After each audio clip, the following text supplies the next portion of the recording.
فرمایا کہ تم نے جب کسی پہ خرچ کرنا ہے تو اسے معاف بھی کرنا ہے اور درگزر بھی کرنا ہے. اگر عادتیں دیکھ کے خرچ کرو گے پھر تو کسی پہ بھی نہیں ہو سکتا. معاف کرو گے, درگزر کرو گے تو پھر ہی کسی کے ساتھ نیکی ہو سکتی ہے. آیت نمبر 23 سے پاک دامن بے خبر ایمان والی عورتوں پر بدکاری کی تہمت لگانے والوں کے لیے دنیا اور آخرت میں لعنت اور بہت بڑے عذاب کا بیان ہوا. جس دن ان کے خلاف ان کی زبانیں, ان کے ہاتھ, ان کے پاؤں گواہی دیں گے کہ وہ دنیا میں کیا کرتے رہے. اس دن اللہ تعالیٰ کے حق اور انصاف کے ساتھ ان کو پورا بدلہ دے گا. آپ ایک بات سمجھ رہے ہیں ان آیات میں, مرد پر الزام لگانے کی بات ہی کوئی نہیں ہو رہی. اس کا مطلب ہے دنیا میں زیادہ الزام زنا کا کس پہ لگتا ہے؟ اللہ تعالیٰ توفیق عطا فرمائے. ہے نا عجیب بات. وہ میرے پاس ایک صاحب آیا کرتے تھے تو انہوں نے پسند کی شادی کی ہوئی ہے. ایک دن مسئلہ پوچھنے آئے تو مسئلہ پوچھنے نہیں آئے, مجھے اطلاع دینے آئے. کہنے لگے کہ بہن کا قتل جائز ہے. میں نے کہا, اور بڑے سٹائل سے, خونخوار آنکھوں سے. میں نے کہا کیوں جی؟ کہنے لگے جی اگر وہ غلط ہو جائے تو مار نہیں دینی چاہیے. میں نے کہا کیا غلط ہوئی ہے, کیا اس نے کیا؟ کہنے لگے وہ کہتی ہے مرضی سے شادی کروں گی. تو میں نے کہا ٹھیک ہے, وہ اگر غلط جگہ پہ اصرار کر رہی ہے تو ٹھیک نہیں, لیکن آپ کے لیے قتل تو پھر بھی جائز نہ رہا. ہاں اگر کوئی بہت بڑی غلط بات کرے تو اس کی کچھ نہ کچھ سزا ہے, لیکن یہ جو انداز ہے. تو میں نے کہا وہ صاحب آپ نے بھی تو پسندگی کی ہے نا, لڑکے یہ کام کر لیں تو پھر ایسا بھی کبھی ہوا ہے کہ باپ کی غیرت چھا گئی کہ لڑکا میرا جو پسند کی شادی کر رہا ہے لڑکا قتل کر دوں؟ لڑکوں کو کیوں نہیں قتل کرنے نہیں چاہیے, لیکن میں مثال دے رہا ہوں. وہاں نہیں غیرت جاگتی. لڑکے کے پاس 15 عورتوں کے نمبر ہو تو وہ پاک کا پاک ہے, اور بچی پر شک بھی گزر جائے, شک بھی, وہ جی طلاق ہو گئی. ہمارے پاس کیس آتے ہیں نا, طلاق کیوں جی؟ اس کے موبائل پہ ایک میسج نکل آیا تھا کسی غیر کا, اس نے پوچھا تھا کیا حال ہے. تو میں نے کہا وہ ضروری ہے, کوئی تنگ کرنے کے لیے بھی تو ایسا کر سکتا ہے, لیکن 1 منٹ لگتا ہے. تھوڑا سا ڈرنا چاہیے اللہ تعالیٰ سے, تھوڑا خیال کرنا چاہیے. اس کا مطلب ہے زیادہ تہمت عورتوں پہ لگتی ہے. عورت کو اسلام نے بڑی عزت دی ہے, عورت کو اسلام نے بڑی عزت دی ہے. کبھی اسے بیٹی بنایا ہے, کبھی بہن بنایا ہے, کبھی اسے کہا یہ جب تیرے نکاح میں آئے گی تو تیرا ایمان مکمل کر دے گی. ایمان کے مکمل ہونے کا سبب ہے اتنا بڑا درجہ ہے بی بی کا. اور پھر میرے رب کریم کے محبوب نے فرمایا کہ اللہ تعالیٰ نے نا جنت ہی ماں کے قدموں کے نیچے رکھ دی. تھوڑا خیال کریں, اکرام کریں, احترام کریں. اللہ توفیق عطا فرمائے. پھر آیت نمبر 30 سے مسلمان مردوں کو یہ حکم دیا کہ وہ اپنی نگاہیں نیچی رکھیں, اپنے شرمگاہوں کی حفاظت کریں. اسی طرح مسلمان خواتین کو حکم دیا کہ اپنی نگاہیں نیچی رکھیں اور اپنی عصمت کی خود حفاظت کریں. اپنی زیبائش کو, اپنے فیشن کو ظاہر نہ کریں. اپنی زیب و زینت دکھانی ہو تو صرف اپنے خاوند کو دکھائیں, یہ اللہ نے منع کر دیا. اور جسم کے جس حصے کا پردہ ممکن ہو جیسے ہاتھ اور پیر, ان کے سوا باقی جسم کو ڈھانپ کر رکھیں اور اپنے گریبانوں کو دوپٹوں سے چھپائے رکھیں, یہ اللہ قرآن میں فرما رہا ہے. اور اپنے خاوند اور اپنے محارم یعنی جن سے نکاح نہیں ہو سکتا, جیسے بھائی ہے, بیٹا ہے, باپ ہے, اور اپنے نوکروں اور کم اور ناسمجھ بچوں کے سوا اپنے بناؤ سنگار کو کسی کے سامنے ظاہر نہ کریں. اور زمین پر زور سے پاؤں مار کے نہ چلیں. عورتوں کو حکم مل رہا ہے, عورتیں توجہ کریں تاکہ ان کی پوشیدہ زیب و زینت ظاہر نہ ہو. اور ان تمام برائیوں سے اللہ کی بارگاہ میں توبہ کرنے پر کامیابی ہے. آیت نمبر 32 سے فرمایا کہ تم اپنے بے نکاح مردوں اور عورتوں کا نکاح کر دو, اور اپنے باصلاحیت غلاموں اور باندیوں کا اگر وہ فقیر ہوں تو اللہ ان کو اپنے فضل سے غنی کر دے گا. جو لوگ نکاح کی گنجائش نہیں رکھتے وہ اپنی عفت اور پاکیزگی برقرار رکھیں حتیٰ کہ اللہ تعالیٰ انہیں اپنے فضل سے غنی کر دے. اللہ تو فرما رہا ہے نکاح کر دو غنی ہو جاؤ گے. تو ابا جی کہتے ہیں جنی دیر تکر پیراں تے نہ کھلوتا اگے کتے کھلا دیے. یعنی عجیب بات ہے نا جی, وہ پیراں تے پتہ نہیں اس نے کب کھڑے ہونا ہے. آپ بچوں کی شادیاں جلدی کریں تاکہ بہت سارے گناہوں کا دروازہ ویسے ہی بند ہو. آیت نمبر 35 میں فرمایا اللہ آسمانوں اور زمینوں کا نور ہے, پھر اس نور کی وضاحت بھی بیان کی. آیت نمبر 37 سے اللہ تعالیٰ نے اپنے گھروں میں اللہ کا ذکر کرنے پر ان مسلمانوں کی تعریف کی جن کو تجارت اور خرید و فروخت اللہ کے ذکر کرنے, نماز پڑھنے اور زکوٰۃ ادا کرنے سے غافل نہیں کرتی. وہ اس دن سے ڈرتے ہیں جس میں دل اور آنکھیں الٹ پلٹ ہو جائیں گی. اللہ نے تعریف کی ہے, فرمایا کاروبار بھی پورا کرتے ہیں, میری عبادت بھی صحیح کرتے ہیں, زکوٰۃ بھی وقت پہ دیتے ہیں. ہم یہ کہتے ہیں کہ نہیں سارا کچھ چھوڑیں گے تو عبادت ہوگی. اللہ نے تعریف کی, فرمایا ڈیوٹیاں بھی کرتے ہیں اور رب بھی آیت نمبر 39 میں کافروں کے اعمال کی مثال کو اس طرح بیان کیا گیا کہ وہ زمین میں چمکتی ہوئی اس ریت کی طرح ہے جس کو پیاسا دور سے پانی گمان کرتا ہے۔ ریت دور سے دیکھے نا چمکتی تو کیا لگتی ہے؟ اسی طرح کافروں کے اعمال ہے، حتیٰ کہ وہ جب اس کے قریب پہنچتا ہے تو کچھ نہیں پاتا، اور وہ اللہ کو اپنے قریب پاتا ہے جو اس کا پورا حساب چکا دیتا ہے۔ ان کے اعمال کا گہرے سمندر کی تاریکیوں کی مثل ہے جن کو تہ در تہ موج ڈھانپے ہوئے ہے، اس کی بعض تاریکیاں بعض سے زیادہ ہیں، جب کوئی اپنا ہاتھ نکالے تو اس کو دیکھ نہ سکے۔ جس کے لیے اللہ نور نہ بنائے اس کے لیے کوئی نور نہیں ہے۔ آیت نمبر 51 پہ آتے ہیں، فرمایا جو لوگ اللہ اور اس کے رسول کی اطاعت کرتے ہیں اور اللہ سے ڈرتے ہیں اور اس کی نافرمانی سے بچتے رہتے ہیں تو وہی لوگ کامیاب ہونے والے ہیں۔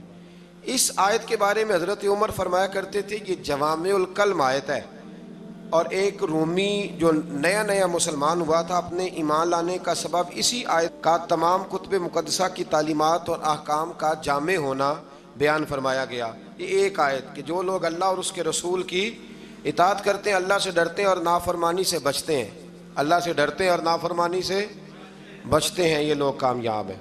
آیت نمبر 53 میں فرمایا کہ منافقین اللہ کی خوب پکی قسمیں کھا کے کہتے ہیں کہ وہ جہاد کے لیے ضرور نکلے، بڑی پکی قسم کھاتے ہیں، ہم جہاد کے لیے ضرور جائیں گے۔ آپ کہیں گے کہ زیادہ قسمیں نہ کھاؤ، تمہاری اطاعت کی حقیقت ہمیں معلوم ہے۔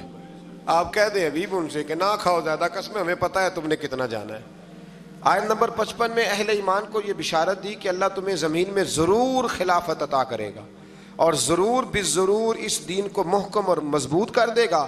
تم نماز قائم کرو، زکوٰۃ ادا کرو اور اخلاص کے ساتھ رسول کریم علیہ السلام کی اطاعت پر ڈٹے رہو، اللہ تمہارے خوف اور پریشانی کو حالت امن اور سکون سے بدل دے گا۔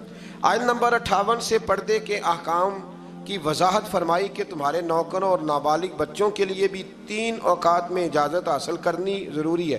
نماز فجر سے پہلے، ظہر کے وقت جب تم اپنے فالتو کپڑے اتار دیتے ہو، عشاء کی نماز کے بعد جب تمہارے لڑکے بلوغت کی عمر کو پہنچ جائیں تو ان کو بھی اجازت طلب کر کے آنا چاہیے جیسا کہ ان سے پہلے مرد اجازت طلب فجر سے پہلے، ظہر کے وقت، اس وقت بھی کچھ لوگ سویا کرتے تھے، اور عشاء کی نماز کے بعد جب بھی کوئی گھر میں جائے تو کیا کرے؟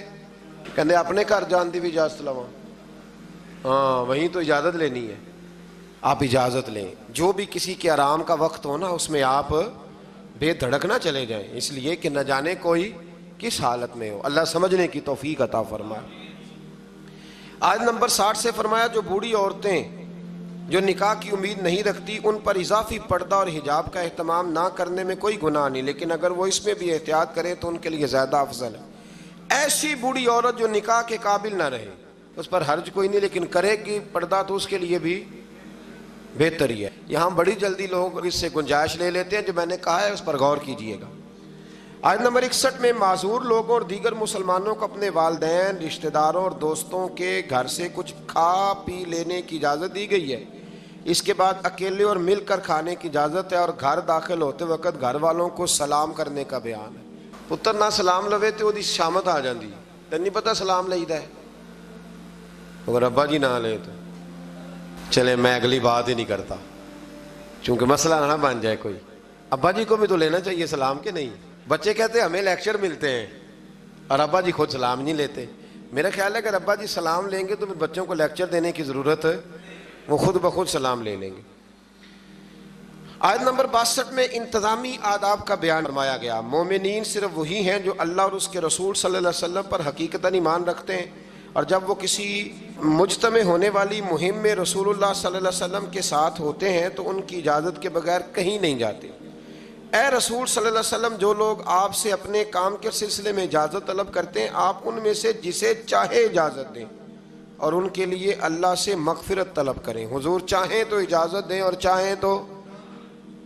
آیت نمبر 63 میں بارگاہ رسالت کے آداب گفتگو اور انداز خطاب کا بیان ہے، اور نبی کریم علیہ السلام کی نافرمانی پر مرتب ہونے والے عذاب سے ڈرایا گیا ہے کہ تم رسول اللہ صلی اللہ علیہ وسلم کے بلانے کو ایسا قرار نہ دو جس طرح تم آپس میں ایک دوسرے کو بلاتے ہو، اور جو لوگ رسول اللہ صلی اللہ علیہ وسلم کے حکم کی خلاف ورزی کرتے ہیں وہ اس سے ڈریں کہ انہیں کوئی مصیبت پہنچ جائے یا انہیں کوئی دردناک عذاب پہنچ جائے۔